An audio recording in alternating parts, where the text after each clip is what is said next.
Hi guys, this is your lecture slash instructional video for October 21st. So today you're going to be creating an invitation. We studied invitations yesterday when we were looking at our chapter and we went over formal and informal invitations. So you're going to be creating an invitation today and you're going to decide whether you want it to be formal or informal.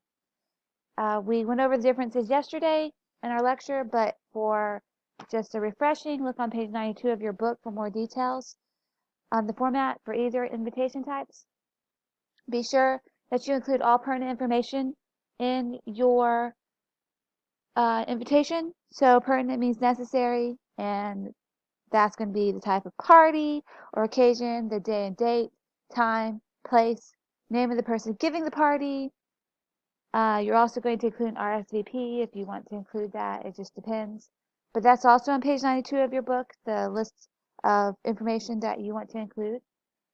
You can create your invitation on the computer or handwrite it. If you handwrite it, you must use cream or white paper for formal invitations, and for informal invitations, you need to use some sort of cute stationery. It can have balloons on it, it can have elephants on it. Basically, what I'm trying to say is don't use lined notebook paper to create your invitation. I do not want that. I will take points off if you use lined notebook paper.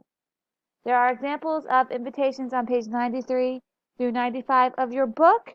So if you have any questions or concerns, please let me know. I would appreciate it. Thank you.